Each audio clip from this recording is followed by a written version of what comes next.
Candidate है, हम शुक्रिया अदा करते हैं कि आपने देश को बचाया, लोकतंत्र को बचाया, ये संविधान को बचा लिया, युवाओं के भविष्य को बचाया और महिलाओं की सुरक्षा को सुनिश्चित किया।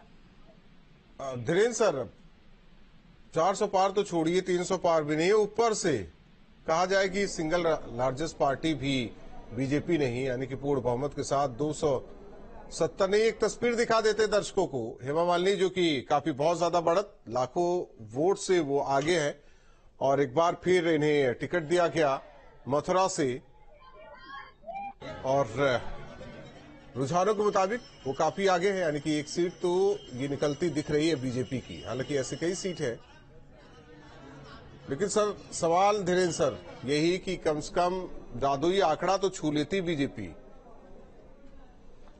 देखिए, बीजेपी को जो सबसे बड़ी चोट मुझे लगता है पहुंच रही है वो यूपी से ही पहुंच रही है, फिर वो 34 पर है, 9 पर, उससे आगे कांग्रेस, मतलब कांग्रेस 9 के घर में हूं और इस वक्त बहुत अच्छा सा एक माहौल है यहाँ पर और मुझे खुशी हो रही है कि हम बहुत अच्छी तरह से हमारी जीत हो रही है। तो मैं चाहूंगी कि पूरा देश का भी जीत हो जाए हमारी तरफ से, हमारी पार्टी की जीत हो जाए तो बहुत ही अच्छा हो जाएगा। That is my wish. इसी प्रार्थना के लिए मैं आई हूँ यहाँ।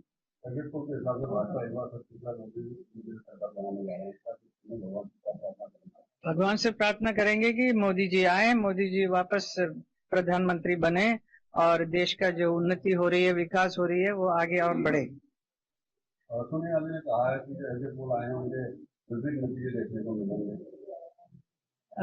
अभी देखेंगे ना हम लोग, अभी वेट करेंगे, अभी थोड़ी रिजल्ट आ गया, so still time is there, so everything will be fine.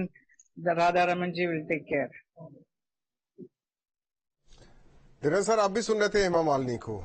देखिए, ये कुछ इस तरह के चेहरे थे जो बीजेपी को ले देकर भले ही वो जीत रहे हों, लेकिन ग्राउंड कनेक्ट कितना था, क्या कितना ज्यादा उनका, चूंकि जब आप हारते हैं तो आप जवाब देने के लिए नहीं होते, जीतते हैं तो कोई आपसे आपकी रणनीति नहीं पूछता है, वो सीधा सा कारण होता है। अगर आप जीत जाते तो यही सारी चीजें बेहतर तरीके से लगती। लेकिन एक बात तो साफ है कि कैंडिडेट्स का सिलेक्शन उत्तर प्रदेश में तो बहुत ही जो सबसे कहा जा रहा था कि सब पार्टियों में अगर सबसे ज्यादा किसी का है तो वो बीजेपी पर सबसे ज्यादा उंगली उठ रही थी कि उन्होंने जिस तरह से किया। लेकिन ये 45 सीटों के नुकसान में अगर आप सिर्फ 18-20 यहां से खो रहे हैं, 4 सीट 6 सीट आप हरियाणा से खो रहे हैं और उसके बाद आप राजस्थान से खो रहे हैं, इसके बावजूद ये बीजेपी पार्टी पर सवाल नहीं है, ये उत्तर प्रदेश में आपकी रणनीति पर सवाल हो सकता है, उत्तर प्रदेश के चुनाव लड़ने पर सवाल हो सकता है, क्योंकि आप लगातार